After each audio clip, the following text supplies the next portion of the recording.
Now. So now, warmly welcome again, everybody. I'm Cecilia Åsberg. I'm professor of gender nature culture here at Linköping University and the director of the Posthumanities Hub. And I have a bad cold for today, so please bear with me. The Posthumanities Hub, you might wonder, it's kind of a dynamo of activities and events. It's an engine of discovery. And we do it by regular webinars that really are open to all, and we mean it. You are very, very welcome to join any of our webinars, and you're super welcome here today. And we host approximately 8 to 10 webinars per academic year.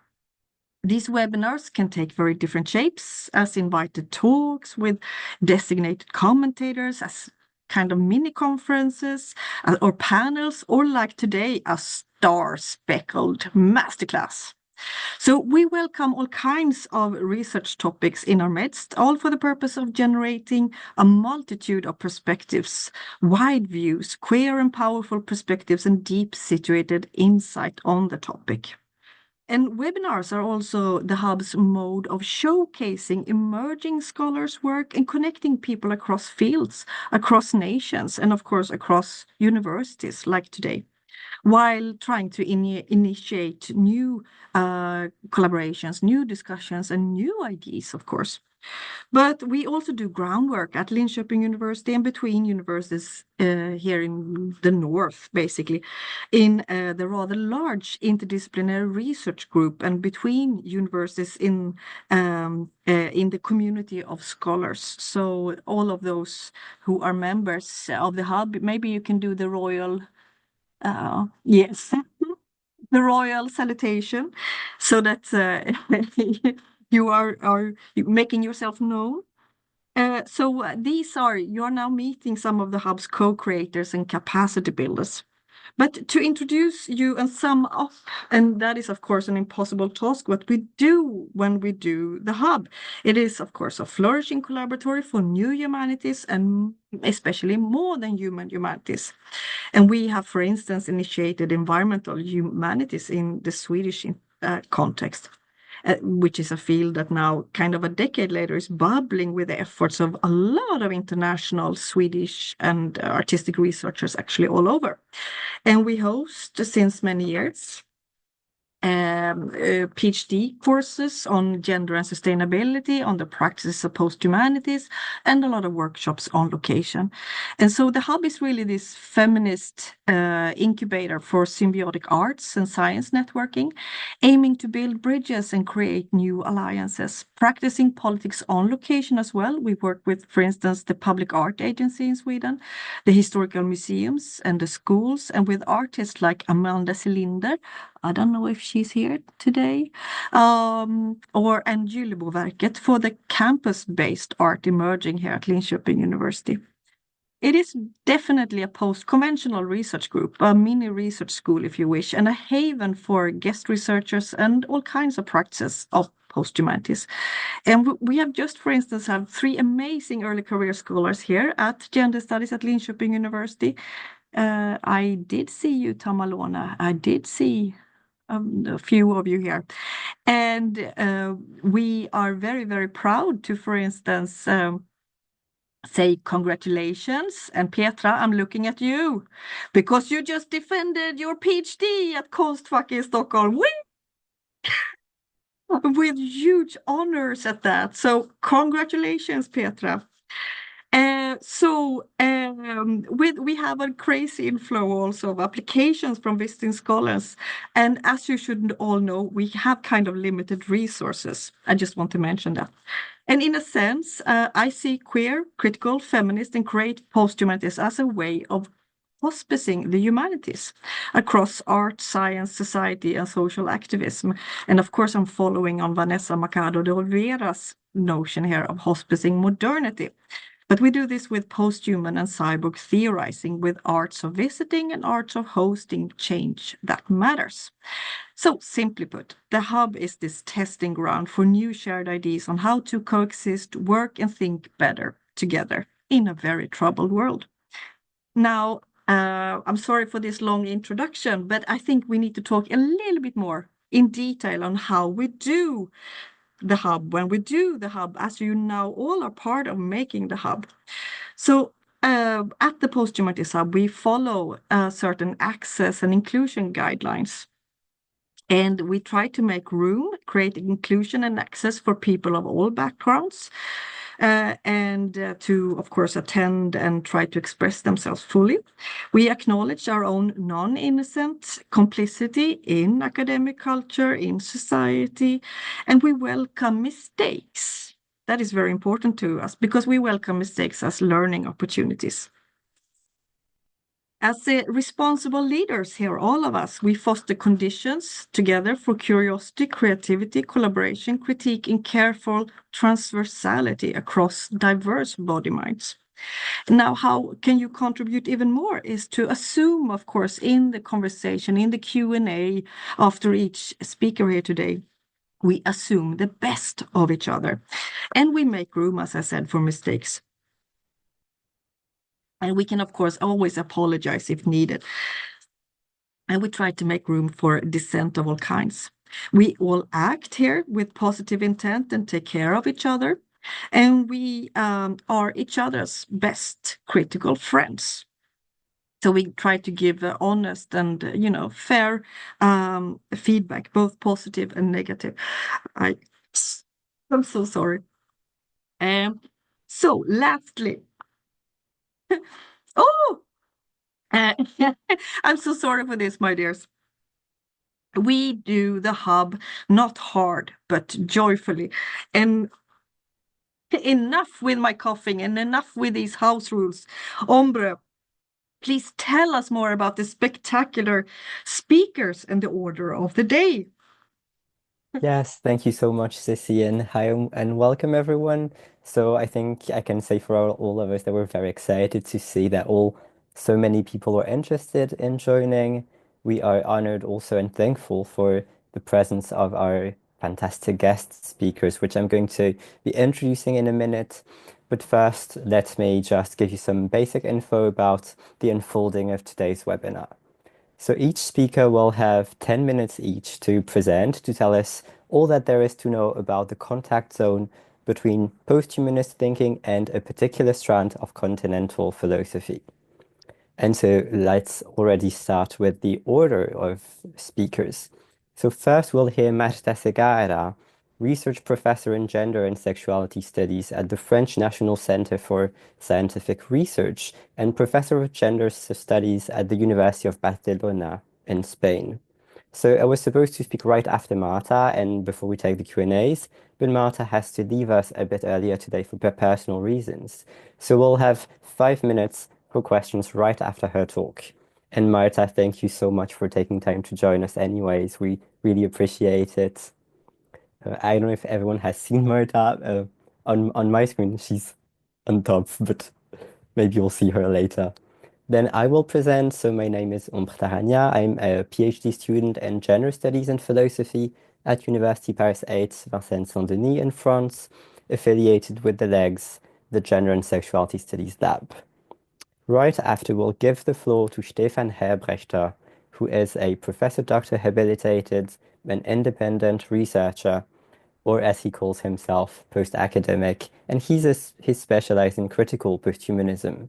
Stefan, thank you so much for being here. Evelien Geerts is next. Evelien is lecturer and assistant professor in gender studies and women's studies and philosophy at University College Cork in Ireland. Many thanks, Evelien. I don't see you anymore, but thank you for accepting our invitation right away. And after Evelien's presentation, we'll take, I think, 15 minutes for Q&As to Stefan, Evelien, and myself. We'll then move to our final pair of speakers for the day, starting with Rosi Braidotti, Distinguished University Professor Emerita at Utrecht University in the Netherlands, and honorary professor in the School of Art at the Royal Melbourne Institute of Technology in Australia. A warm thank you for doing this with us, Rosi. I think I've seen you arrive earlier. And last but certainly not least, Christine Daigle is here. Thank you so much for joining. So Christine is Professor of Philosophy at Brock University in Canada, founder of the Posthumanism Research Institute, and currently a research fellow at the Center for Apocalyptic and Post-Apocalyptic Studies at the University of Heidelberg. And we'll finally have 10 last minutes for questions to Rosi and Christine. So that's the last question for the day, and then we'll wrap it up. And so I guess already we start with our first presentation by Marta Segarra, who is going to tell us a bit more about deconstruction and the posthuman/posthumanities, Cixous, Derrida, Haraway. Marta, thank you for being here. The floor is yours if you're ready. Thank you very much, Ombre and Cecilia, for your invitation, first of all. And I apologize for not being able to stay but I have an emergency, and I will listen to all of you afterwards, thanks to the recording. Well, and I'd like also to make a preliminary remark, is that when discussing the posthuman and posthumanities, of course, one should undoubtedly highlight the substantial contribution of Rosi Braidotti. But since she's here, I let her speak for herself, of course. That's why I'm going only to focus on two theorists who are not so frequently related to posthumanism, Hélène Cixous and Jacques Derrida, and secondarily on Donna Haraway. So I'll begin with Derrida, who reflected explicitly on what the humanities to come, as he said, should consist of. Sorry, I'm looking at the time because 10 minutes is tight. So Derrida explicitly reflected on what the humanities to come should consist of in a very well-known text, The Future of the Profession or the University Without Condition. Thanks to the humanities, what could take place tomorrow? A very long title. These new humanities, according to Derrida, should have as a goal, I quote him, rethinking the concept of man, the figure of humanity in general, by deconstructing what is considered proper to man, the humanity of man, in his words. And I precise that he did use man being fully aware of what it represents, or what the term represents. That is the assumption that man is a neutral word that encompasses all human beings, while it reveals, in fact, the assimilation of human to the masculine. The rethinking of humanity is precisely one of the main objectives of posthuman studies, or what has been called the posthumanities. Although Derrida does not use this word, nor the term posthuman, he seems to have inspired most of the theorists who have developed these notions, such as Carey Wolf and even Donna Haraway. Although Haraway rejects the notion of posthuman, which she understands as what could come after the human in a temporal sense. And she also criticizes Derrida's deconstruction for its lack of contact, she says, with the material reality of the, I quote her, ontological choreographies that conform subjectivity. Nevertheless, in my view, it is not a simple coincidence that Haraway chooses the same image as Derrida's, that of choreography, in order to rethink the classical subject. Using other strategies, Haraway seems to pursue a similar aim than Derrida's in relation to humanity and the humanities. However, the term posthuman and its derivatives, such as posthumanities, should not be only understood as what comes after the human, or as what supersedes the old humanities. As Carey Wolf made explicit, the suffix post points here to the fact that man and human are not essential categories or natural categories, but cultural constructs, which are even coming to an end, as Michel Foucault provocatively concludes at the end of The Order of Things. The post in posthuman, therefore, suggests that human is a historical notion, not immediately tied to actual human beings, and that it should be related not only to the future, but also to the past and the present. As Carla Freccero points out, this is also linked to Derrida's deconstruction of teleological temporality through his reflection on spectrality. Similarly, when Derrida speaks of the humanities to come, he does not refer to something that will appear in a near or not so near future, but to a present tension towards something that may never actually take place. The tension implicit in the to come is already fruitful, not the advent of what is sought after. Equally, in his interview with Jean-Luc Nancy, Eating Well or the Calculation of the Subject, Derrida claims that the rethinking of the subject that the new humanities must undertake is not tantamount to the subject's liquidation, as Nancy and the other editors of the original special issue, which they meaningfully entitle Who Comes After the Subject, seem to imply. Derrida posits that the subject of the human, one may add, is more accurately decentered and displaced by new epistemologies inspired in Freud's, Lacan's, Heidegger's, or his own thinking, but that this does not imply the subject's demise.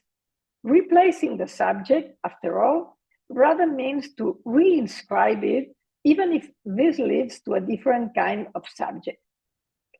In a similar way, I propose to link the suffix post, as in posthuman or posthumanities, with the French term post, developed by Derrida in the postcard. In this sense, post or post would suggest that the address is always open to destinerance, that there is no closure even in the most intimate postal exchange. The opening brought by destinerance involves, therefore, the deconstruction of the self-centered autonomous subject, as Derrida elaborates throughout his work and to which he refers specifically in Eating Well. In the deconstruction of what is proper to man, understood so as homo and as vir, what is at stake is also the traditional opposition between man and animal. Hence, the who in Who Comes After the Subject does not necessarily have to be reduced to humans alone, since responsibility, which Haraway spells as it is well known, responsibility, that is being able to respond, a backbone of the metaphysics of subjectivity, is not exclusive to human beings, according to Derrida. As is well known, notably in some of his latest texts, but in reality for many years, Derrida had been reflecting on the question of the animal, deconstructing the solid borderline erected between humanity and animality, which is at the basis of the traditional conception of the subject. Furthermore, this classical subject is grounded on what Derrida calls a sacrificial structure, based on the right to a non-criminal putting to death, in his words, especially of so-called animals, but not only. The animalization of some of these subaltern subjectivities in Braidotti's terms made them fit for slave work or entertainment, becoming even killable. However, Derrida stresses in Eating Well the association between man's sacrificial structure and carnivorism, which he identifies with a symbolic operation as well as a real eating habit. He alludes specifically to virile values linked to the traditional subject, stating that the subject's structure relies on carnal phallogocentrism. The addition of the suffix carnal to one of the best known and most compelling concepts developed by Derrida, phallogocentrism, may be seen as a humorous or even playful touch, especially in a text that does not sustain vegetarianism or veganism, but quite the opposite. However, Derrida is deadly serious about the question of sacrifice and its association with the virile figure that is at the center of the subject. So Derrida concludes that despite how influential Heidegger's and Levinas's thinking was, and continues to be on post-structuralist thinkers such as himself, they don't see their ties from a certain traditional humanism, in Derrida's words, since they do not sacrifice. Those philosophers may have contributed to counter phallogocentrism, but if it were to add to them, the canon would remain unscathed. Well, I'm turning now rapidly because I only have 1 minute and a half. I'm very conscious of that, to Hélène Cixous's role in these posthumanities. Her work, which crosses all genres boundaries, clearly follows a non-oppositional logic, which is contrary to Western metaphysics, based on the principle of non-contradiction. And while Derrida does not explicitly associate his own thought with non-Western metaphysics or ontologies, Cixous's writing and thought enact this departure from the foundations of the European philosophical tradition. Indeed, while her fictions appear to belong to a realistic narrative mode, or at any rate do not generally tend towards what is known in French as literature as the fantastic, the logic of the narrative moves away from the reality principle that governs realistic verisimilitude. In this sense, Cixous's world moves away from the hegemonic logic of the global north and can be seen as closer to other non-Western worldviews such as perspectivism, in Viveiros de Castro's work. In her latest fictions, especially, but also in previous ones, expanded subjectivity beyond the human does not encompass just non-human animals. Well, I know I'm running out of time. I'm concluding with Cixous. From a perspectivist standpoint, what we define as an inanimate object has an ambiguous ontology, according to Viveiros de Castro. And we find this approach in Cixous's world, where objects such as books or abstract entities such as ideas or words are considered as living beings. Even writing, and I will conclude with that, in the literal sense of the letters that constitute it, is formed by living beings. So in Cixous, writing has an ambiguous ontology since it exists in the same manner than a physical living being, like a cat, but is also an intellectual and symbolizing action. So, well, since I have run out of time, I'm concluding with that. Thank you very much.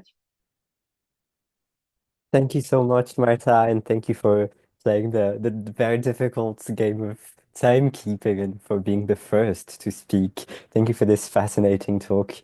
So I guess we jump straight to the Q&As and we open the floor to audience questions, comments, anything.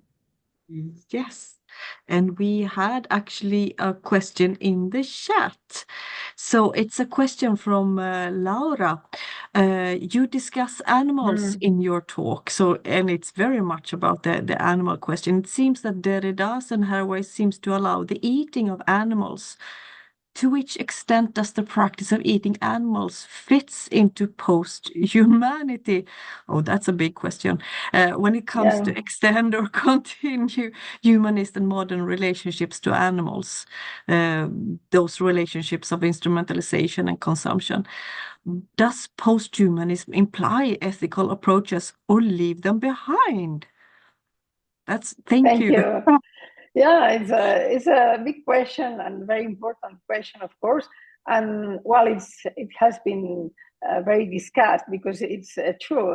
Derrida explicitly says that he doesn't endorse vegetarianism, and because he thinks that it's a sort of it's in a sense it's you have to eat something. So he thinks that eating well is the answer. And you know that maybe that the title in French is ambiguous because il faut bien manger. You can pronounce it in two ways. Il faut bien manger means, well, we have to eat. And then the other way is eating well. We have to eat well. So since we have to eat, Derrida says that in some cases you have to eat meat, so animals, and how is the same. And she's been open about that. And I don't think that means that ethics is left behind, because they are ethical thinkers, both of them. I don't mean also that I agree with them. I mean, I'm only explaining what they say or what they think. I'm not endorsing their attitudes or their thinking in this answer. But what the point for me is that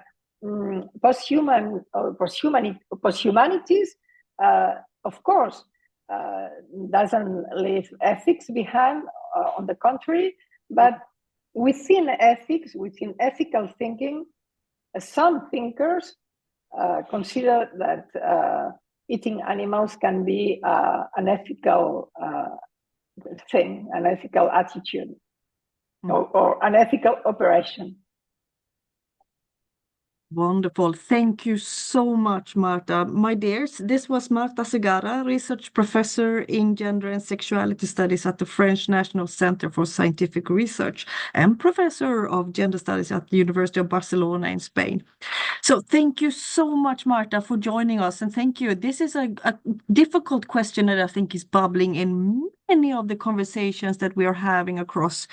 But in order to save time and to give you now space, so big thank you to you, Marta. I would like to introduce the next speaker. And that is someone, thank you. And that is someone I care dearly about. And that is you, Ombre. So, Ombre Tarragnat is a PhD student in gender studies and philosophy at Université Paris 8 at Vincent Saint-Denis in France, affiliated with the Laboratoire d'études de genre et de sexualité. And Ombre is also a dear member of the Posthumanities Hub and a part of the coordinated team and the curator of this event. So lots of love to you. And you, Ombre, you will present on philosophical ethology and posthumanism from Jacob von Uexküll to Roberto Marchesini. You have the floor, Ombre. Thank you so much, dear. Just one thing I wanted to say for the questions. We know it's going to be very short, but we invite all of you to send emails for other additional questions you might have. Anyways, that was my 2 cents before I share my thingy. So share screen. Do have a bit of a slideshow, but for 10 minutes it's not easy. Do you see it? Yeah, fantastic. So I'll start. And I'll start by thanking, of course, my dear colleague and co-organizer Cecilia Orsberg for, I guess, inviting me to speak along our group of esteemed and expert guest speakers, and also thank them for being there with me and us. So the modest contribution I'm going to offer now, focuses on philosophical ethology and posthumanism. So let's get into it straight. So ethology, the modern science of behavior in animals, whether non-human or human, emerged in the 1930s with the work of Nico Tinbergen, Konrad Lorenz, and Karl von Frisch. Based on the observation of animal behavior, it long relied on Morgan's canon, according to which in no case is an animal activity to be interpreted in terms of higher psychological processes, if it can be fairly interpreted in terms of processes which tend lower in the scale of psychological evolution and development. So although this principle of parsimony, as we also call it, is still important to many ethologists, ethology today increasingly moves toward more complex and integrative models of animal minds. Philosophical ethology, though, focuses on concepts such as animal subjectivity or the ethics of human-animal relations, and represents a philosophical or ontological interpretation, you could say, of scientific findings. And in a sense, it bridges disciplines from ethology to evolution science and philosophy. Though formally only developing in the 2010s with Dominique Lestel, Etienne Desprez, and Roberto Marchesini, philosophical ethology has roots in 20th century continental philosophy and 19th century biology, like Charles Darwin's or Jakob von Uexküll's. Uexküll, a Baltic German theoretical biologist who lived from 1864 to 1944, introduced the Umwelt as the perceptual world unique to each species, presenting a proto-ethological theory that regarded animals as biological subjects rather than mere objects of study. With his book, A Foray into the World of Animals and Humans, which is the most famous, Uexküll broke from mechanistic models that reduced biology to the physico-chemical, but also, and perhaps more problematically, from Darwinian evolution itself. Moreover, Uexküll argued that animals are enacting a predetermined biological harmony with their environments. For him, animal subjectivity was limited to perception-action dyads, in which a specific stimulus, when filtered by subjectivity, prompted the corresponding response from the animal. This minimal conception of subjectivity suited behaviorists, who saw it as endorsing their own view of animal life, though Uexküll's broader worldview aligned more closely with a transcendental and holistic view of nature. Uexküll indeed largely drew from Kantian idealism, which he reframed in a material and biological context as well as beyond the human. So, yes. Instead of transcendental categories of mind, he offered the Umwelt as the no, okay, everything was working, sorry. So he offered the Umwelt as the perceptive and behavioral horizon of a given species or organism. Umwelt theory, encapsulated by Uexküll's bubble metaphor, sees the Umwelt as relatively static and closed. Despite Uexküll's interest in examples of changing Umwelten, so Umwelten is the plural in German for Umwelt, and for instance through training guide dogs for blind humans, Umwelt theory struggled to address the contingencies, transformations, and interactions between the different Umwelten. Critiques also note fixist and teleological aspects of Umwelt theory, which probably might in fact reflect Uexküll's political conservatism. But despite these limitations, Umwelt theory attracted many continental philosophers who lauded Uexküll's curiosity about the diverse worlds of animals beyond mechanism and hierarchies of beings. Uexküll's work has at times been perceived as proto-posthumanist, with his ideas read, often loosely, you could say, by French philosophers like Deleuze, Merleau-Ponty, and Canguilhem. The example of the female tick, with an Umwelt comprising only 3 perceptual behavioral cues, exemplifies the theory's emphasis on fixed and predictable animal behavior. Umwelt theory also influenced philosophical anthropologists like Helmut Plessner, who saw the human as eccentrically positioned, uniquely capable of self-reflection, in contrast to the centric positionality of the animal. Arnold Gehlen likewise described humans as biologically deficient beings, dependent on culture and institutions, animals being on the contrary directly adapted to their surroundings. But beyond philosophical anthropology, Umwelt theory also inspired phenomenologists like Heidegger and psychologists or physicians like Kurt Goldstein and Friedrich Buitendijk. The revival of Uexküll's thinking in German-speaking philosophy led to what Roberto Marquezini calls a neo-humanism, in which proto-ethological ideas contributed to a classification of beings that in fact ended up reinforcing human exceptionalism despite avoiding typical of traditional dualism and anthropocentrism. So moving beyond the static, monadic, and you could say teleological perspectives of Umwelt theory and neo-humanism, contemporary philosophical ethology centers on the subjectivity of animals. Philosopher Roberto Marquezini, one of the main representatives of Italian posthumanism along Rosi Braidotti, who is here with us today, has developed an ontology of animal being, which he describes as a philosophical ethology. Breaking with Uexküll's monadism and fixism, this approach reframes the Umwelt as a trampoline that grounds one's position in the world but gives one the possibility to leap and move. In this context, Umwelten are not impermeable to each other, that are co-constituted through the interactions between animals at the phylogenetic and existential or experiential scales, which in fact turns multi-species relationality and technopoiesis into dynamic processes that continuously shape and reshape the predicates of both human and non-human animals.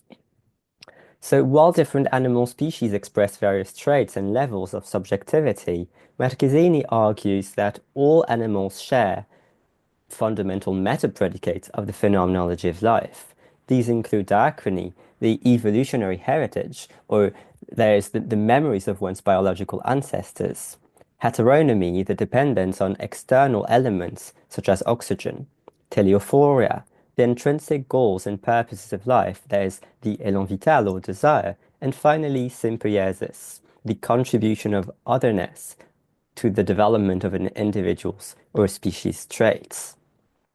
These meta-predicates of life express in particular ways within the phenomenology of animality itself, which is defined through experience, the creation of newness in the world by an animal subject based on its phylogenetic heritage; peripatesis, the continuous movement of the subject in their world in order to develop and reinvent themselves; copula, the search for opportunities of expressing the motivations and emotions with which one comes into the world; sentience, the hedonic system that allows for the search for pleasure and the avoidance of pain; and finally, semiosis, the attribution of meaning to things. So as you see, this ontology of animality is profoundly relational and horizontal and considers animals as interconnected beings rather than isolated entities.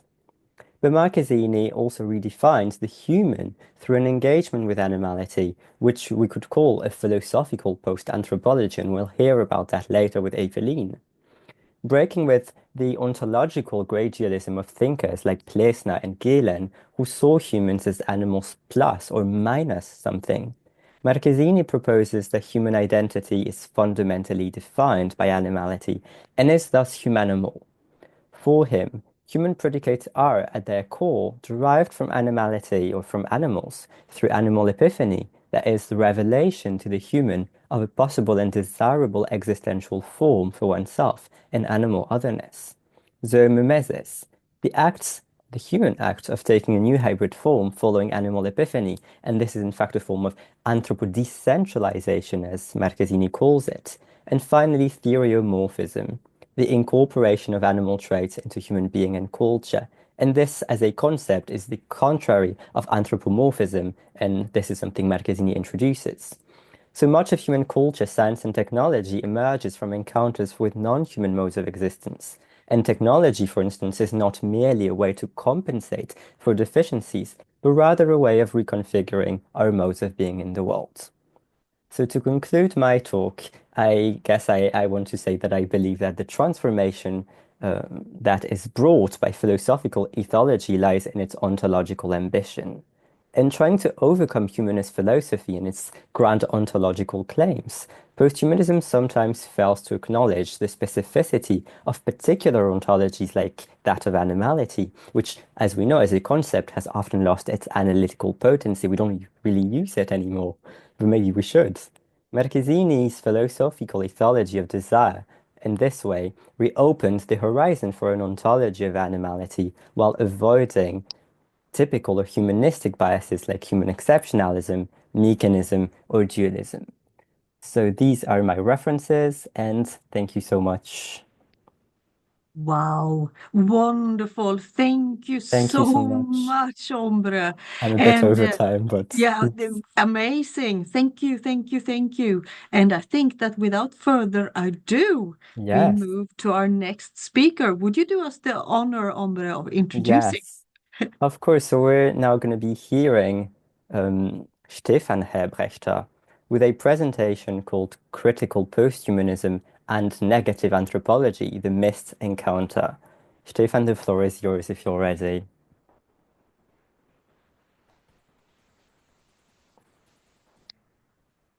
Hi, can you hear me? Yes, we can. Great. Fantastic. Thank you, Ombre, and thank you, Cecilia, for inviting me. And I hope I'm not going to crash the party by sort of going a little bit against what you said, but I'm going to talk about critical posthumanism and negative anthropology, and to what extent there might have been a missed encounter. So I take my cue from a remark that Christopher Peterson made in his Monkey Trouble, The Scandal of Posthumanism in 2018. The human is a source of trouble for posthumanism. Committed to disturbing the opposition between human and non-human, posthumanist theory has tended to sideline the human from the scene of its theoretical engagements with otherness. I think Peterson has indeed a point. The human has, by and large, so to speak, absconded from the posthumanist scene, which quite naturally, it seems, focuses its politics instead on the figure of the posthuman, the non-human, or the more than human. Nothing surprising there, you might think. After all, the by now predominant feminist, new materialist, decolonial, and critical animal studies strains of posthumanism, as Rosi Braidotti made quite clear, from the start, felt left out and thus led down by the traditional humanist notion of the human, both at an epistemological and ontological level. However, I believe that there is also a good case for staying with the troubled human. This is in fact an important aspect of what I would call critical posthumanism. Humanism means many things to many people, and misunderstandings are rife, and they are often used strategically to bolster one's own position. Anti-humanism also comes in a number of forms and motivations. And this is where Peterson's realization that the human is a source of trouble for posthumanism, in fact, becomes an important insight into our current geo-anthropo-political situation, or in Rosi Braidotti's words again, our posthuman predicament, our position between the fourth industrial revolution and the sixth mass extinction, which maybe ironically or even cynically all too often leads to a human self-forgetting or even disavowal. Let me therefore stay with this trouble and ask, what does this disavowal of the human mean? Critical posthumanism is the latest installment of the history and geopolitics of theory, geopolitical theory, or theorizing in and for a new geopolitical reality. Just like Europe will from now on increasingly have to defend itself without the help of its American allies in a new geopolitical situation, and while the USA will undoubtedly become a lot less recognizably European, thinking, philosophy, or theory will have to return to Europe in all the problematic meanings of this phrase we suggested a few years ago in calling for a European posthumanism, which means that the purloined letter of theory in its latest posthumanist version, following its trajectory from its European beginnings to its Anglo-American appropriation and its rolling out, is currently being returned in its retranslated, globalized, and neoliberal form back to Europe. In the process of the global neoliberal and neo-imperial dynamic of which it is part, some European strands within theory were, however, privileged over others, and thus set up as antagonistic or in competition. For a long time, so-called French theory managed to rule supreme, but in the last decades, Italian and German strands of theory, for example, biopolitical thought and media anthropology, have become more noticeable internationally. And this is where Peterson's remark can be seen as to correspond with the idea of a critical return to negative anthropology, arguably a German intervention that goes back to the 1920s and 1930s, itself a problematic heir to the Kantian beginnings of philosophical anthropology with its famous fourfold of questions. What can I know? What ought I to do? What may I hope for? What is the human? Was ist der Mensch? Negative anthropologists were working with their own specific take on anti-humanism, so close but also very different from the anti-humanism of the French kind that we, critical posthumanists, have all more or less interiorized. Obviously under very different conditions, imperatives and catastrophes, but nevertheless maybe with comparable ambition and earnestness. 20th century German thought reacted very differently to the idea of the death of man, which in the French structuralist and post-structuralist deconstruction of humanism led to a more or less complete abandonment of the idea of a philosophical anthropology. In Germany, on the other hand, philosophical anthropology remains a strong current. During its latest revival in the 1990s, you find claims that, in fact, suggest the opposite to a death of the human.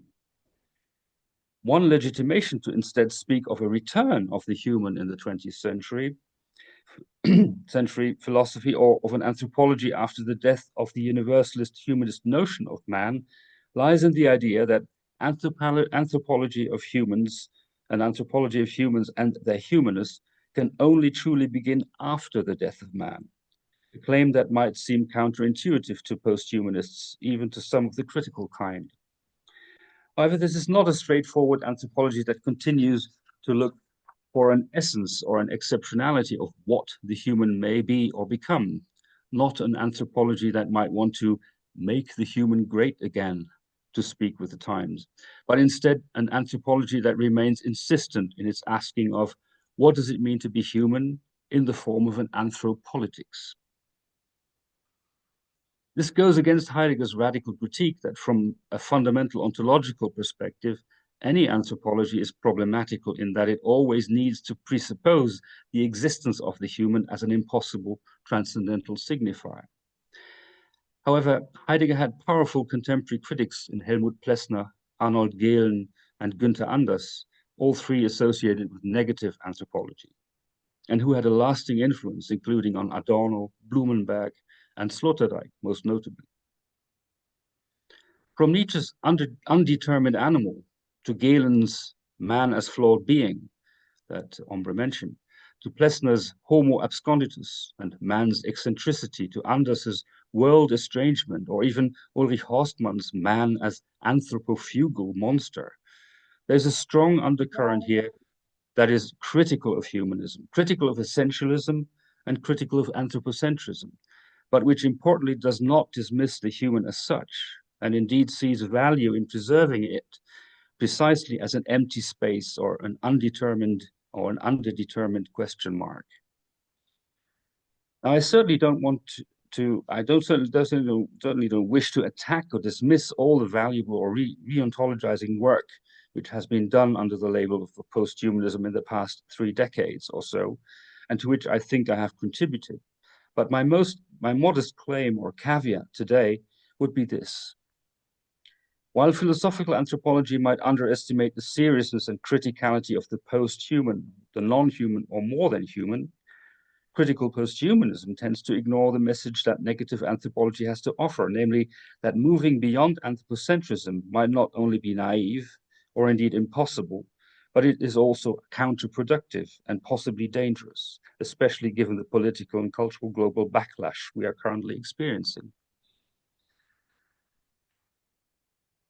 It is as if posthumanism, ironically, has repressed the fact that the post in post-anthropocentrism functions just as ambiguously and deconstructively as the post in posthumanism.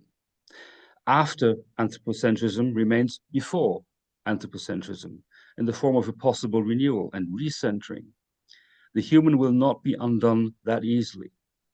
This is exactly what many have argued compromises all the talk about the Anthropocene, which disguises a rather cynical manifestation of the human in a suspicious self-disappearing act. It is as if Plessner's homo absconditus has done it again and survives in ever more hauntingly zombified form. The more we humans argue ourselves out of the picture, the more spookily persistent and incalculable the human and its hubris becomes. The continuous disappearance of the human and the insistent questioning of what it means to be human can of course only be adequately addressed from a post-humanist, not a post-human perspective. One which asks, what does it mean to be human differently? But in the very asking of this question, one has to remain aware that one has not escaped, and indeed cannot, but arguably also does not need to escape anthropocentrism, even if anthropocentrism evidently remains a problem that one needs to continue to address. We will just have to admit that even a post-anthropocentric posthumanism is still an anthropology, albeit a negative one. Thank you. Thank you so much, Thank Stefan. you. Wonderful. As we are moving towards our next speaker, we just remind everybody that questions and comments to Ombre, to Stefan, and to Evelien will come. But Ombre, why don't you introduce our next speaker? It's Yes, a perfect match, right? yes, very thought-provoking and to see the different perspectives on the same topics. So now we're listening to Evelien Geerts, who will explore the ways that we can move towards a philosophy called post-anthropology. Evelien, if you're ready, the floor is yours. Yes, and can you see the screen? You can, right? Yeah, Okay. yeah, it works. Excellent. Okay, so I will be timing myself, and I do see an interesting overlap with Stefan's talk. So let's talk about that later. So many thanks as well for allowing me to be part of this stellar panel. I'm really honored to be here today, actually.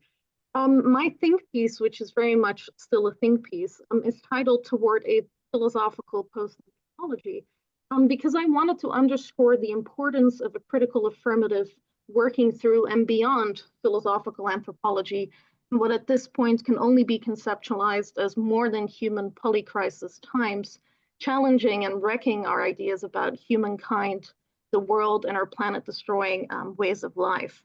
Establishing thought-provoking contact zones between thinkers is where it is at, I think. And I will try to do that today by bringing Emmanuel Levinas's and Donna J. Haraway's post-anthropological, but also human all-too-human reflections together. And in that sense, my talk might actually resemble Stefan's a little bit, as you'll see. Now, let me start with some introductory musings, though. Musings on disorientation, crisis times, and the conceptual, but also very much reality-driven need to push philosophical anthropology to its limits, as humans have now managed to cross 6 out of the 9 ecosystem guarding planetary boundaries, thus putting the planet's, but also humanity's existence at risk. So this poignant passage from Sarah Ahmed's Queer Phenomenology perfectly captures the sort of existential directionlessness we seem to be increasingly plagued by, and I'll read it out loud for a second. In order to become orientated, you might suppose that we must first experience disorientation. When we are orientated, we might not even notice that we are orientated. We might not even think to think about this point. When we experience disorientation, though, we might notice orientation as something we do not have. So questions of disorientation, directionality, and how to exist within the world have, of course, long been part of the continental European philosophical tradition and the discipline of philosophical anthropology, a discipline that reflects upon the ontological condition of man and the freedom he has to navigate his milieu by transcending his animal nature. And the gendered language used here isn't accidental, as Max Scheler, Ernst Cassirer, Martin Buber, and others touched upon authenticity, freedom, and societal critique in ways that do require a good queering, to go back to Ahmed. So disrupting the anthropocentric idea of disorientation, Ahmed here actually focuses on the effective and queering provocations of polycrisis times that are making us plunge into the unknown, forcing us to refamiliarize ourselves with the now not so known, the not so normal, and the no longer taken for granted. Now, although the move from Ahmed to Levinas might be very space-time disrupting, it could also be seen as a contact zone establishing jump, I hope. Levinas's critique of Hegel's master-slave dialectics and Heidegger's totalizing existence ontology have in fact radically altered and maybe also queered philosophical anthropology.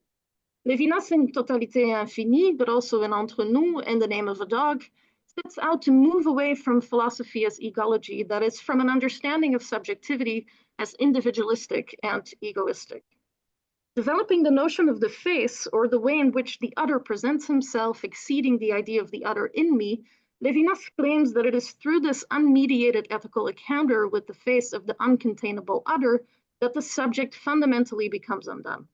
This is a confrontation with the absolute, as the face of the other is the source of a transformative ethical response, if, of course, answered. And looking at settler colonial genocidal, but also planetary violence that is continuously unfolding itself We are currently doing a pretty good job at not listening. Now, while this face-to-face encounter of the subject with the other is immediate and interruptive, Levinas also recognizes that it is asymmetrical, which is where we can lay the first foundation of our post-anthropology. So in this encounter, we are confronted with the other's radical vulnerability through alterity.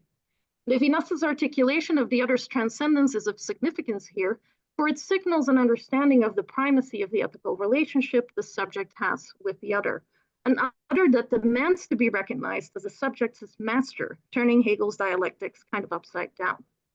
Even though Levinas's alterity ethics could be read as a working toward the post-anthropological, especially so maybe because of the conceptual openness of the other, there is a human all-to-human overtone present in his writings, which of course also makes sense given his own lived experience.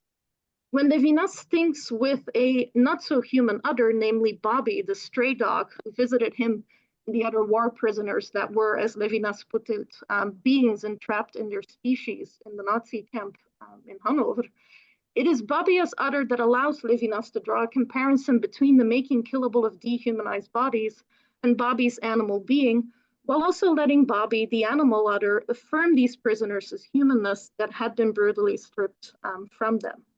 For Bobby, as Levinas puts it, there was no doubt that we were men, thereby slightly disrupting again the Hegelian master-slave dialectics, while still, I guess, holding on to a very also Hegelian humanist recognitional politics, hence the human, all-to-human overtone I mentioned earlier. Out of all of the contemporary eco-posthumanist thinkers, and I know Haraway doesn't like the term posthumanist, mais bon, it is Haraway that extends Levinas's alterity philosophy to integrate an ethical responding to human, non-human, and more than human otherness. Since we are all lichens now, as she puts it in Staying with the Trouble, Haraway highlights a multitude of agential beings that are in sympathetic relationships with one another. Living with related kin plays a huge role in this. The Companion Species Manifesto, for instance, reveals a peculiar cross-species love story. Referring to her now unfortunately passed away dog, Miss Ann Pepper, here depicted on the painting, Haraway writes the following. I'm sure our genomes are more alike than they should be. Her red merle Australian Shepherd's quickened lip thong has swapped the tissues of my tonsils with all their eager immune system receptors. We have had oral intercourse. We are constitutively companion species. We make each other up in the flesh.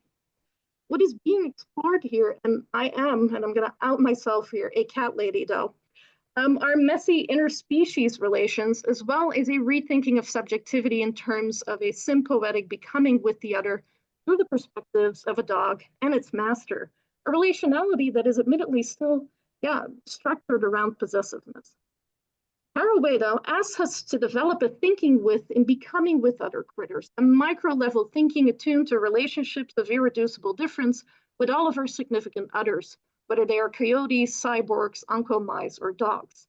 The others of Levinas are facialized in more than human ways here, and this becomes clear in When Species Meet, which explicitly builds on Levinas's concept of responding to. And this is where Derrida kind of comes in. Critiquing modern Western science installment of a system of animal and human killing and killability, in which certain bodies have been rendered easily disposable, Haraway tweaks Levinas responding to. By letting animals enter the picture through a rereading of Derrida, Haraway broadens the original Levinasian call to multi-species relationships of response. But although Haraway paves the way for what could be seen as a post-anthropology here, there's still a human all-to-human hang-up present in Haraway's work. People, dogs, and other critters that are bonded in significant otherness are conceptualized via a perspective that, as ethics prioritizing it may be, is rooted in feminist Marxist and thus also kind of Hegelian identity difference logics. Human all to human, but while making Otkin in hot compost piles. Now the question then, of course, is where do we go from here, and that preferably in less than 2 minutes. Now, there are, of course, a multitude of philosophical models out there that disrupt Western modern identity difference logics and its human all-to-human recognition-based politics of rights without necessarily throwing away the rights part of it all, luckily, right? So one of those models is the Deleuze-Libertarian one, which Professor Braidotti or Professor Daigle might address later. But diffraction as an optical phenomenon, a metaphor for thinking about the world and self-other relations differently, is also one of them. I conclude here. So, embedded in Trinh Minha's notion of a non-apartheid type of difference, Haraway's critique of reflexivity, and Braidian agential realism, diffractive or interference-based theorizing not only sees difference as encounter-based differences that are always in becoming outside of an a priori established subject-object paradigm, but it also pushes the philosophical, anthropological, human, all-too-human orientations way further to the limits toward a post-anthropology that, as Haraway states it so beautifully in Staying with the Trouble, could assist us with symptomatically imagining future possibilities within the context of the ongoing urgencies of unrushing multi-species extinctions, genocides, immiserations, and exterminations. And I'm going to stop here, but the question that we might want to further reflect upon is whether a post-anthropological model without some remnants of the anthropos is even imaginable and desirable. Thank you.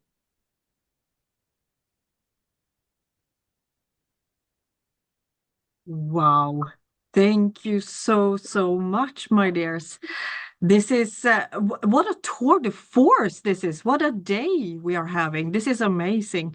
I'm gonna have to think about this for a really long time, but some of you I know are much quicker to think on your feet. So maybe you have some questions to each other, dear speakers, Stefan or Evelien or Ombre, or we do have time for a question or two in the chat too.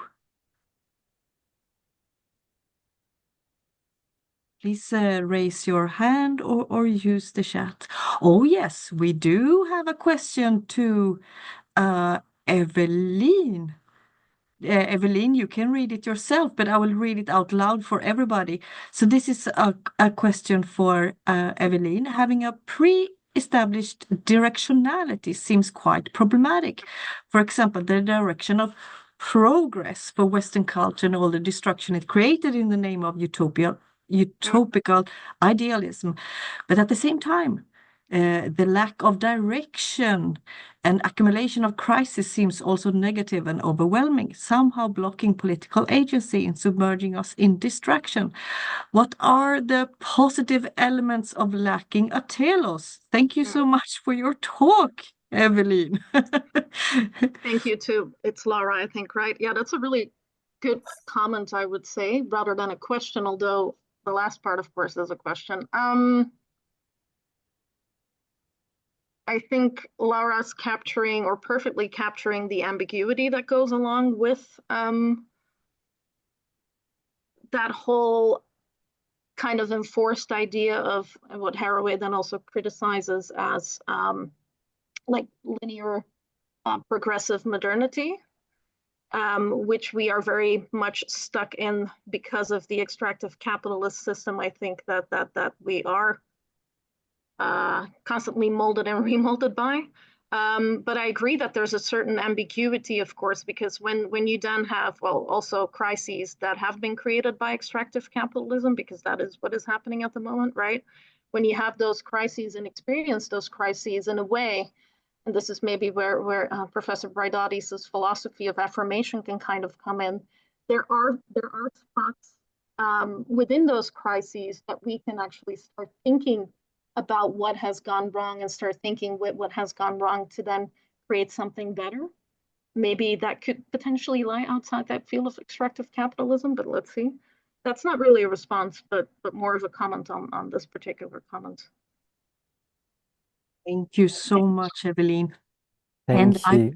We also have another question in the chat for Stefan. I can read it if you want.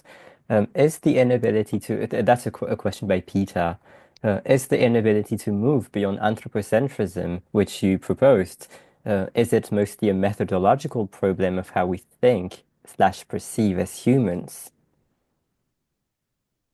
Yeah, thank you, Peter.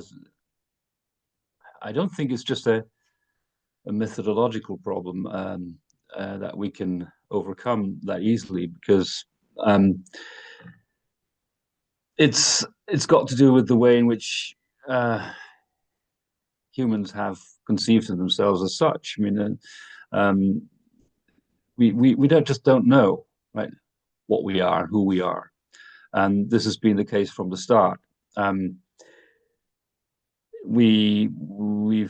philosophy basically is most of philosophy is an attempt to answer the question who we are, and no satisfactory answers have been given, not because we haven't found them yet, but it's because constitutionally, this is what Heidegger says, or what I tried to put in that sentence about Heidegger is we need to presuppose the human, and in that sense, the human, in that moment, the human becomes something that will always remain to be defined. It's not that the sum of attempts to define the human have failed because of the lack of knowledge, right? It's just that there is no possibility. There is structurally no possibility of defining what the human is. The human. We can, of course, describe what humans do, what humans are. Natural sciences have taken over in that respect. They tend to now dictate to us what it means to be human. And I see a return to negative anthropology precisely as an attempt to escape that, or at least to not leave it only to the natural and the biosciences to define who and what we are. And so my posthumanism is my take on posthumanism is also is critical in the way that that maybe the notion of life has taken over in posthumanist thinking. And that's why I thought I'm sort of going a little bit against the drift here. But I think it's necessary because humans will never be happy with the idea that they are just this or just that, right? And that's why you cannot escape a certain minimal level of anthropocentrism, because we are humans and we want to think about ourselves, but not exclusively. This is where I would argue my talk is not incompatible with what either Ombre said or Evelien. We just need to find an anthropology that is not based on human, or at least only based on human exceptionality. There need to be better ways. Wonderful. We have a question from Eke. Yeah, I can pronounce it for you. It's Ece. It's Turkish. I'm from Turkey. And I'm a bit too self-conscious because Christine is my supervisor and is here. So as a student, PhD student at Brock University right now, focusing on non-human animals and art and visual culture. And I just felt the need to some sort of comment on this discussion about whether we can ever go beyond anthropocentrism, because I've seen lots of discussions and arguments about the statements that we can never be ever outside of this anthropocentrism. What I found very helpful in that has been Laurie Grant's theory that she lays out in Entangled Empathy, and where she makes a distinction between an inevitable anthropocentrism, which is the biological fact or the physiological fact that we are human beings as a part of a species of animals who inevitably have a human perspective. However, she does make a difference between that and arrogant anthropocentrism, which is the human exceptionalist perspective, which is the sort of norm today, unfortunately. So I think regarding that still continuing arguments, I think Laurie Grant's theory could be helpful. It's very helpful for me, at least. Thank you. Thank you. Thank you so much, Ece. I hope I got it right this time. Thank you. My dears, we have a tight schedule. So if there are not, actually, I did see a continued question. Yes, Ombre, right, to Stefan. Let's take the minute for that question. Should I read it? Yes, please. Is an anthropocosmic attitude compatible with what you were speaking of, Stefan? And that's a question by Tobias. I think you're muted, so we don't hear the answer. Or maybe you haven't started speaking yet. Yeah. Can I see that question? Or I didn't really quite get it. Yes, it's in the chat. It's the not the last one, the one before. Okay. All right, is it cosmic? Cosmic. What do you mean by anthropocosmic? I mean, do you mean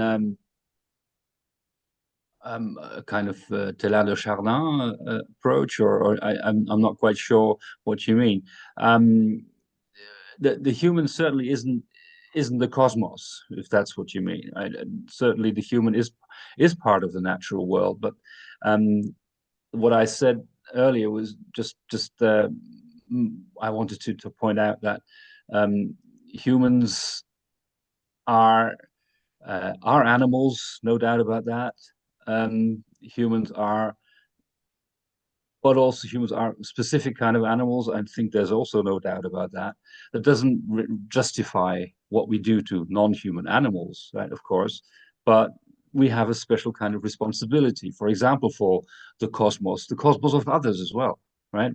The cosmos is not just us, the world, if you prefer. So there is a need for a certain kind of anthropocentrism, even though, as I said, I try to argue a rather negative one, right? But certainly responsibility is a major aspect of it. You wouldn't want the human to think about the world only in terms of what the cosmos means for the anthropos. I hope that sort of goes towards answering the question, if I understood it correctly. Yes, thank you so much. Thank you to both of you for this, for your talks and the questions and answers. And I think we move on to our last pair. And we start with Rosi Braidotti, who will share her reflections, I think, on the genealogies of feminist materialism and their impact on the posthuman. So if you're ready, Rosi, I think the floor is yours. We're ready to hear you.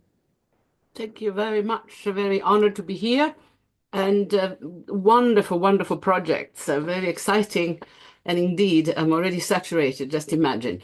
So I have a very clear task that I was asked to fulfill, and I'll do my very best to trace some of the genealogies of feminist materialism and how they impact on the posthuman, giving a very specific definition of the posthuman convergence as the coming together, the clashing of multiple accelerations, the challenges to the centrality of the human coming from climate change and the sixth mass extinction, coming from technology and the fourth industrial revolution, and coming from the joint impact of those two axes on the socio and economic disparities and economics inequalities which are tearing this planet apart.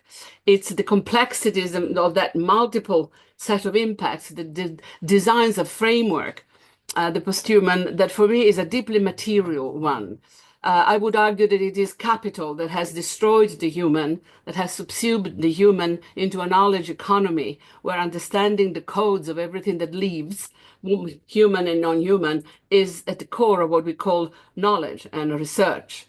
There have been multiple historiography of this takeover of living matter by capital, but certainly the great transhumanist forces of today would represent the mainstream definition of the posthuman. Elon Musk, as you know, is the figure that I have picked as the emblem of this moment, and transhumanism is the subsumption of the human into an industrial technical mode of enhancement on the one hand and exploitation and development on the other. So it is a material condition, it's a historical condition, and it creates a number of difficult points of entry for those of us who are engaged in critical thinking one way or the other.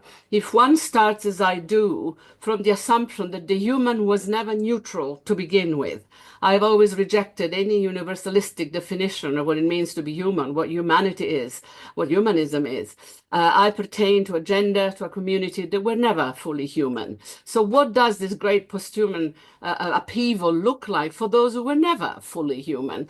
The human is not neutral. It's a term that indexes access to privileges, to visibility, to ontological presence, to rights and entitlements, which most humans on planet were actually deprived of. The human is defined in our tradition, by our, I mean Western, and not only philosophical, medical, anthropological indeed, but sociological as well, as the white male heterosexual owners of women and children. This is the definition that Deleuze and Guattari give of the human. It is also a radical feminist and queer definition of it. That vision of the human defines himself as much by what he, and it is a he, excludes as by what he includes. And the excluded, sexualized, racialized, and naturalized others become other in a pejorative sense. To be different from means to be worth less than. And to be worth less than makes you human to a lesser degree, or rather makes you human, but infinitely more mortal, infinitely more vulnerable, if you prefer that language. So this is already a very important starting point that comes from a set of premises. And my genealogy would be this kind of materialism that comes from continental philosophy in the French tradition. And I don't mean only the recent ones, although Gilles Deleuze would be probably the peg on which I would hang these claims, but the tradition of a bodily materialism, of a non-essentialistic philosophy of nature, of a non-essentialist philosophy of life is absolutely part of French epistemology. It's part of the philosophers who trained my teachers. It's part of Canguilhem, who trained Foucault, of Bachelard, who supervised the dissertations of both Deleuze and Michel Serres, looking at matter as living, self-organizing, and in a corporeal, vital way. That is also known as the line of immanence in philosophy. It is also known as affirmative naturalism. And it is something that just does not exist in the Anglo-American tradition, and something that comes up. And I'm very glad Marta Sarah is here. We can compare notes on this. Indeed, in the philosophy of the post-war philosophers who went back to the roots of French materialism or continental materialism after the Second World War. Derrida is a good example, Deleuze as well, but Irigaray would be a very good one. These are materialist thinkers for whom materialism and matter is living, self-organizing, and looming very massively behind them is the specter of the most important philosophers of matter and life in the continental tradition, which is Baruch de Spinoza. Spinoza, the Jews, the marginal, the damned, really. His name was Benedictus, but he's also known as Maledictus of Spinoza. Is the thinker of the continuum, nature culture. Is a thinker that revisited with contemporary, more modern approaches. I'm thinking of Guattari's take on this, together with Deleuze, of course, makes the embodied, embedded, relational, and affective nature of being alive and the core definitional issue of what it means to be human. And from this bodily, embedded, embodied, carnal materialism to the sort of claims of a vital difference of living entities, we are all in this together, but we differ in the degrees and intensities of our ability to cope with the challenges of survival and evolution. There is a whole epistemological approach that emerges that has been extremely influential, for instance, to eco-criticism. I saw the name of Grunli, an eco-feminist, coming to the chat. Ecofeminism, even in the Anglo-American tradition, is profoundly Spinozist in the sense that it takes a nature-culture continuum approach. And I think that rediscovery of a continental tradition is very important for researchers who are looking for a point of support for your work. You're always much stronger if you can drop into the tradition rather than dropping out and saying, we have philosophies of nature, we have philosophies of life, we can actually revisit them, cleanse them of their more hierarchical, more discriminatory aspects. In other words, read them together with Deleuze, the philosopher who denazifies European philosophies of life, and through this rereading, bring them to bear on the massive takeover of the human that is occurring in advanced capitalism, also known as cognitive capitalism. So this is the operation that occurs around one of the strands of feminist materialism, when we come out of all the issues of difference and differences with an understanding that matter is actually the common grounding for all that lives, and that humans and non-humans share in this fundamental bodily materialism, living materialism. Of course, this is completely clear to people working in science. We are variations of common molecules. We are made of basic cells and recompositions. It is not common in the humanities and social sciences. So in my work, as you may know, I went from this critical Spinozism to a critique of what is the human implicit in the practice of the humanities. For those of us who still have faculties of the humanities, they're being shut down at a very fast rate. So they're becoming a thing of the past. But that human in those humanities really needs to be brought to accountability and ask, what exactly do you study when you study the human in the humanities? If you do it in a feminist, materialist, critical Spinozist manner, you're looking at processes by which materialization is the actualization of the potency of living entities, each to their different degrees. And today, this material force includes technological mediation.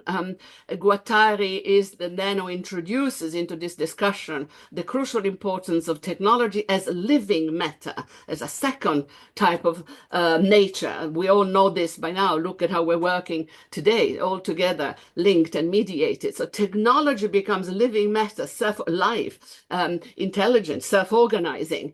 A machinic autopoiesis comes into the picture and allows us to look at processes of rematerialization and dematerialization within a culture that has learned that capital consists in understanding and exploiting the living qualities of matter itself. Cognitive capitalism is the culture that makes money on genes, on codes, on genetic codes, algorithmic codes. I'm already out of time, so a quick note on the issue of anthropocentrism. I think that the strength of the European bodily materialism tradition, notably the Spinozist one, is that the answer that they would give to Stefan's very well put question is that the answer to demented anthropocentrism is critical anthropomorphism. That is to say, embrace the specificity of the embodiment, embeddedness, relationality, and affectivity that marks the specific location of yourself as a humanoid, racialized, sexualized, naturalized, graded in a hierarchy of ontologies of degrees of being, with entire species here being deleted. There is a racialization of ontology, a sexualization of ontology, and a naturalization of ontology. There are degrees of being at work in our culture, and power works at this very, very deep level, but embracing critically our anthropomorphic ability and limitations is a way of critiquing the anthropocentrism, which is the hegemonic formation of a delirious Eurocentric dream of putting the white male at the center of what we call the human. That vision of the human, thank the goddess, is over, and critical posthumanism is a concrete effort to try to move forth. And I would argue feminists are at the forefront of that effort. A bit over, but... Perfect. What a teacher you are, Rosi. Amazing talk. Thank you so much. I cannot thank you enough from the bottom of my heart, and I know from everybody's bottoms of hearts. I mean here. So thank you, dear. It's about time to welcome our last speaker. It's Professor Christine Daigle, Professor of Philosophy at Brock University in Canada, and the founder of the Posthumanism Research Institute, and currently also research fellow at the Center for Apocalyptic and Post-Apocalyptic Studies at the University of Heidelberg. And Christine, you will present from existential phenomenology to critical posthumanism, from embodiment to material entanglements. Welcome, Christine.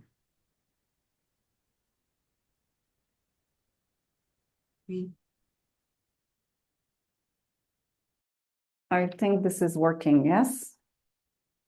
Okay, perfect. Thank you. Thank you so much, Sissi and Ombre, for this invitation to participate in this wonderful event. Thank you also to the other speakers with whom I'm sharing this platform today. It's been wonderful. I'm going to take this in a slightly different direction, but just slightly. And in some ways, my intervention here will describe my own philosophical pathway, if you wish, from existentialism to phenomenology, and from there, and via a feminist perspective, to critical posthumanism and material feminism.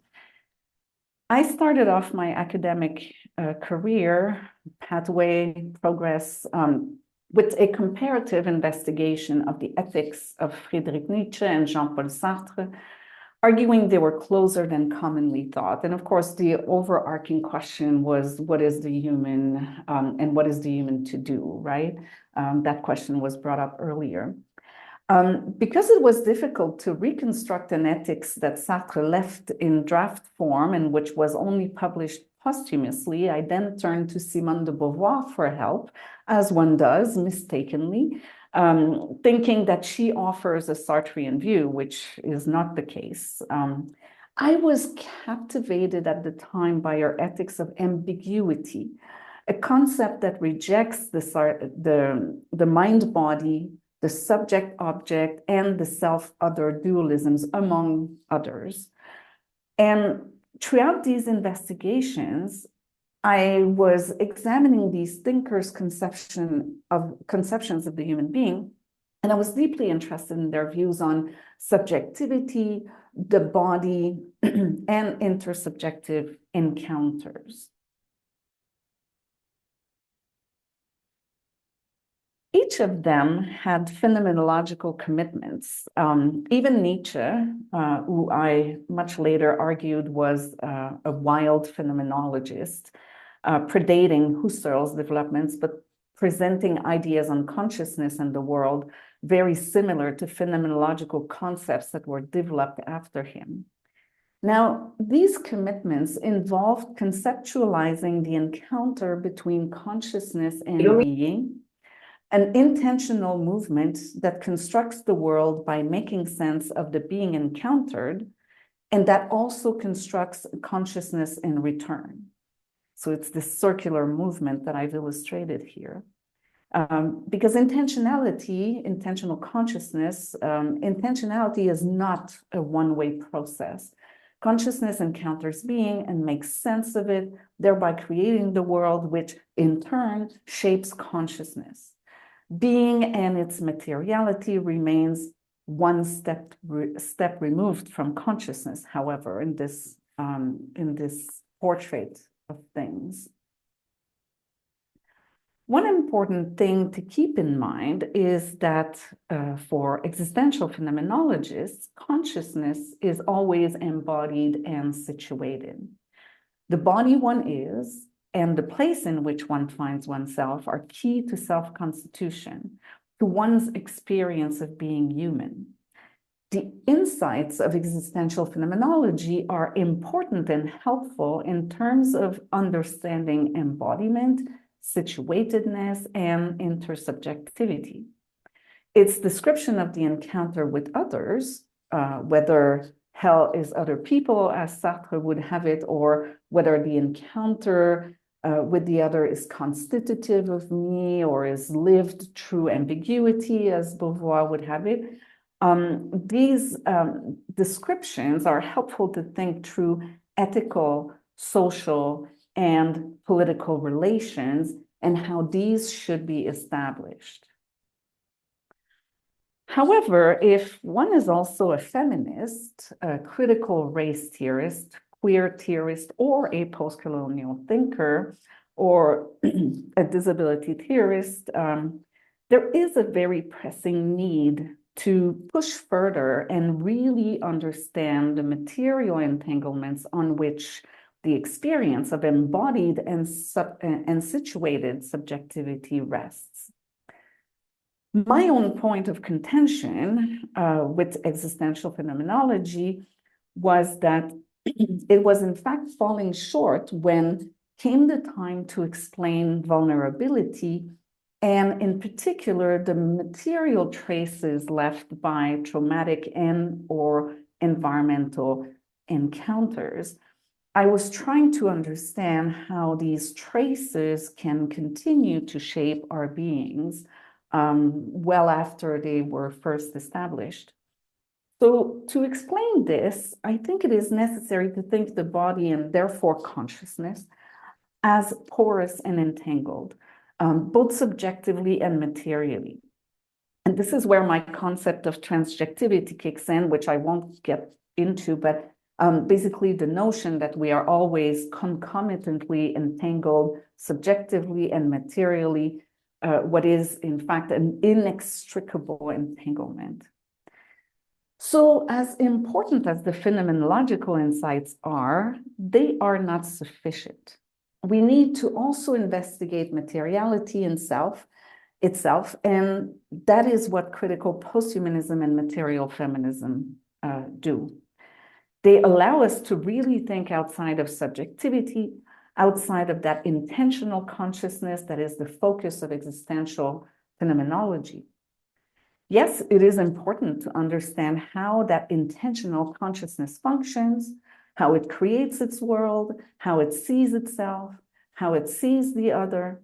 But there is a universalizing pattern at work in existential phenomenology whereby we are talking about the human in each and every circumstance. And this human, whose intentional consciousness operates in the way I described, is a consciousness that is always embedded in place, that is always in a body, which is what the concepts of embodiment and situatedness capture. However, there is not sufficient attention paid to materiality, material entanglements, and material agentic capacities at work in and through that place, as well as in and through that body, situated as it is. So the problem with existential phenomenology is that it is and remains a humanism. We can use Sartre's famous 1945 lecture's title, L'existentialisme est un humanisme. Existentialism is a humanism. As such, it remains attached to dualisms that do not render our entangled realities properly and obscure large parts of our existence and being, human and non-human ones. And I would argue that this is also true of Merleau-Ponty's notion of the flesh, which tries to name an intertwinement without delving into materiality as much as I find it necessary. So existential phenomenology remains stuck in a number of dualisms at the same time that it privileges human consciousness. Interestingly, even while existential phenomenology is still a humanism, thinkers such as Nietzsche and Beauvoir can be said to be precursors to critical posthumanism. For example, Nietzsche rejects the notion of a rational ego in command of its body, the Cartesian I think, therefore I am, to which he responds, it thinks. He speaks of the human as a subjective multiplicity. He posits the body as the grand reason, and he conceives of the human as an assemblage of affects with thoughts being the signs of the play and struggle between these affects. We are individuals, he says. He also thinks that encounters with others are constitutive of who we are, albeit focusing more on intersubjectivity than on anything like intermateriality or transmateriality. And yet, while he did not quite get to thinking through material entanglements, he was also really interested in how things such as diet and geographical location inflect how and who one is, which is some kind of attention to the material constitution of a self. As for Beauvoir, she defines the human being as an embodied intentional consciousness in the world and with others. In agreement with Merleau-Ponty, she suggests that the body is our anchor in the world, our location in the world, where consciousness as a fold can constitute itself by perceiving things, others, and itself. As a fold, consciousness shapes and is being shaped by the world that it unfolds. In the biological data chapter of The Second Sex, she introduces a distinction between the biological body and the social body. And she argues that sexual differences are only meaningful in the social realm. She says, I quote, "The body is the instrument of our hold on the world. The world appears different to us depending on how it is grasped." But she also insists that to be a certain biological body does not form a fixed destiny. The body of the human being is not a thing, it is a situation. Beauvoir's insights allow us to distinguish between a physiological, a phenomenal, and a social body. These are distinct but not separate. Obviously, however, the physiological body one is impacts the way one exists it and how it will be socially constructed. Likewise, the social construction impacts the way the body is existed and it impacts it in its very physicality. These are intertwined. However, for all our talk about the body and embodied consciousness, Beauvoir does not take the extra step of discussing materiality itself and material entanglements. This is the work we must do as critical posthumanist material feminists. So my concept of transjectivity that I mentioned proposes that we are always radically entangled, subjectively and materially. Phenomenological insights are helpful to understand the subjective entanglements to a great extent, although not fully. We need to also understand material entanglements and how they impact subjective entanglements and vice versa. There is no separating them. Existential phenomenology is thus in need of theoretical supplementing from critical posthumanism and material feminism. And I will conclude by saying that what we need is indeed a posthumanist phenomenology. Thank you. Thank you so much, Christine. Such a pedagogical and very clear and fascinating talk. Thank you so much. So we are just a couple minutes before 5, and so we have some time, not too much, for questions, Q&As from the audience to our two last speakers, Rosi and Christine. I know we've already got one, I think, in the chat from Laura again, so we can read you, Laura, or if someone else wants to have priority, but let's start with this. So this is a question for Rosi. So let me read. Thank you for your talk. You talk about rereading traditional philosophers and clean their philosophies of life from their hierarchical perspectives. Is it really possible to clean tradition, and how would this come about? How would this reading of tradition take place? Actually, it seems as if these hierarchies were inherently part of them. Thanks again for your talk. Thank you, Ombre. I would have a question for Christine at the end, if I may sneak it in. Yes, of course.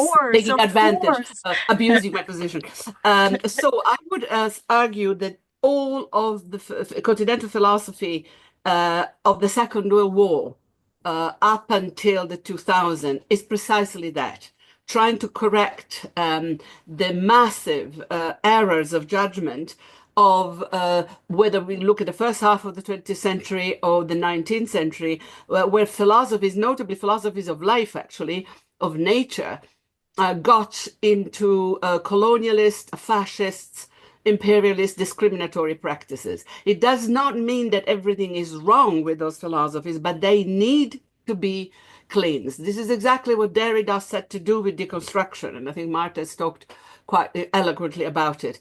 It's what Deleuze did in an almost provocative manner by picking all the philosophers that had been contaminated. Nietzsche had been put on a blacklist after the Second World War just because Benito Mussolini loved him and Adolf Hitler was a good friend of his sister, with which he had absolutely nothing to do. He was already dead and gone, but his work got tainted by those massive movements. So the shadows of colonialism and fascism over the philosophies of nature is what the massively continental philosophy is since Sartre and Beauvoir. And they go back and they cleanse and they start the critique of knowledge and power, which I think then Foucault brings to an apotheosis. Foucault dies way too young, so he dies in his 50s, so he doesn't finish what he would have done. The one who does do the job to the very end is Deleuze. And in a rare moment of generosity, Foucault writes in the American preface to Anti-Oedipus that Deleuze accomplishes the denazification of European philosophy. It takes the philosophies of life and he takes the hierarchies and the sting out of them. Why does he do that? Because he has come to the conclusion or the realization that capitalism, that capital is capitalizing on life itself. And if the economy is a life economy, we need critical philosophies of life to deal with it.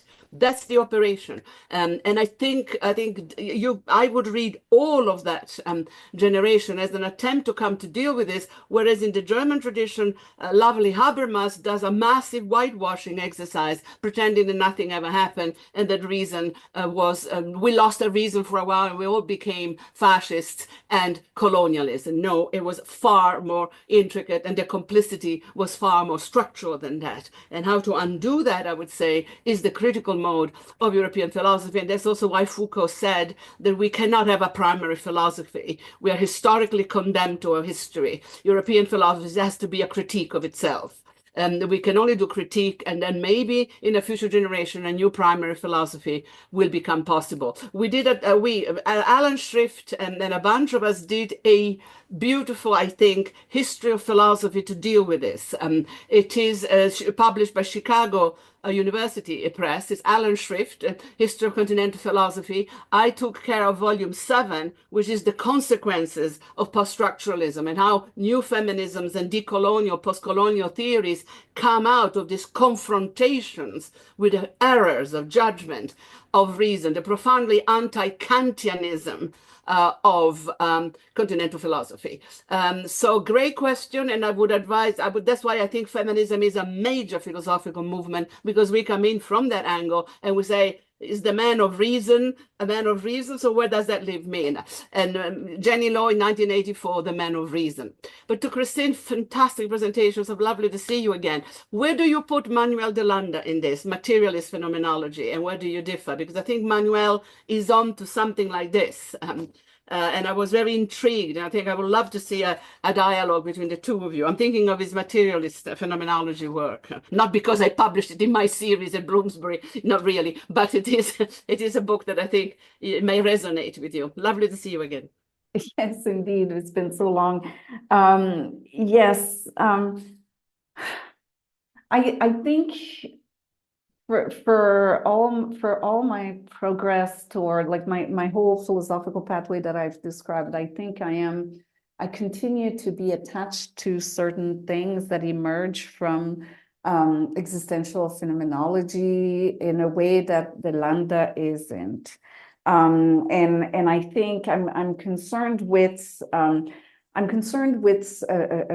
pendulum swing that takes us from consciousness and subjectivity only to the object only, and what is the object, and this I mean, distinctions between material phenomenology as the Lambda has it, or object-oriented ontology. There's all kinds of differences and subtleties, but in the end, I think there's a movement away from this embodied experience of encountering the object that I think is still very much part of our experience, and that needs explaining, or at least we try to figure it out. We try to understand what it is. But I think so this is why I think a posthumanist phenomenology is able, I think, if we work it through, is able to retain that element of the human experience. And it's interesting to me, there seems to be this thread today in our presentations where we're all saying, well, okay, yes, posthuman, posthumanist, but we're all humans here engaged in these reflections and trying to understand what's happening to us. And so that I think needs to be retained. And I think maybe the Landa and others are moving too far away from it, if that makes sense. So that's not a great answer, but that's what I would say to that. Yeah. Thank you so much. Maybe we have time for a last question, Sissy, the last we have in the chat. Yes. And I think we should give it to Siobhan. Siobhan, yeah, maybe you want to say it. Or I read it. Yeah, because she has sent it. Yeah, let me read it, sorry. So for Christine again, would you go as far as saying that consciousness is a capacity of matter, broadly speaking, rather than, say, capacity contained within a subject or a body, even as that body is materially plastic and dynamic? Thank you so much, Siobhan. And I should say this is something I've been challenged on quite a bit in the last year and a half or so. And I don't know that my mind is entirely made up. And we had a discussion with Stefan where we were talking about what kind of vitalism it is that I'm attached to, or that I want to work with, and I guess it's related to that, right? Like what is it that we are saying is able to be conscious, and what kind of consciousness or subjectivity, right? Does this bottle have world? But does the water have world? And the water is alive in the way that the bottle isn't. And what about the cats that I've seen manifest themselves on some screens, right? And plants and whatnot. And I think so far, but I'm please don't quote me in 2 years, because I may have changed my mind. But I think so far I'm keeping it organic. And I do think there can be a consciousness of plants, a consciousness of living organisms. Of course, we have to engage in highly speculative thinking if we're going to try to say what that might be, because we don't have access to it. But I think the question becomes, and that was a question Stefan put to me, well, what about artificial organisms, right? And where do we draw the line between this is a life that is part of vitalism that we're going to encompass into our understanding of what life is, and this other life is going to be excluded? What justifies this kind of exclusion if we are going to exclude certain types of life? So yes, so that would be my tentative answer for now. But like I said, I'm still very much reflecting on this. Yes. Thank you so much. Thank you, everyone. Thank you to people in the audience. Thank you to Marta, to Stefan, Evelien, Rosi, and Christine for your time, your generosity, and fantastic talks. As someone said in the chat, I think we have a lot of food for thought and a lot to digest now. But feel free to email the speakers if you want to, I guess, address this. We discussed this earlier and everyone is happy to do this. And thank you. I would just like to say, if we live in this age of cognitive capitalism, today we became rich, my dears. Thank you so much, Rosi. Thank you so much, Thank you Christine. all. Thank you, Evelien, Stefan, and Marta. And last but not least, I would like to extend a special thanks to you, Ombre. Thank you for your amazing Thank talk you. and for curating this event. Thank you all. And please return to us. So, thank you. Have a really nice evening now, if it is evening for you. Lots of love to everybody. Bye. Yes, thank Thank you. you. Thank you. Bye-bye. Thank you so Bye-bye. much. Bye-bye. Bye.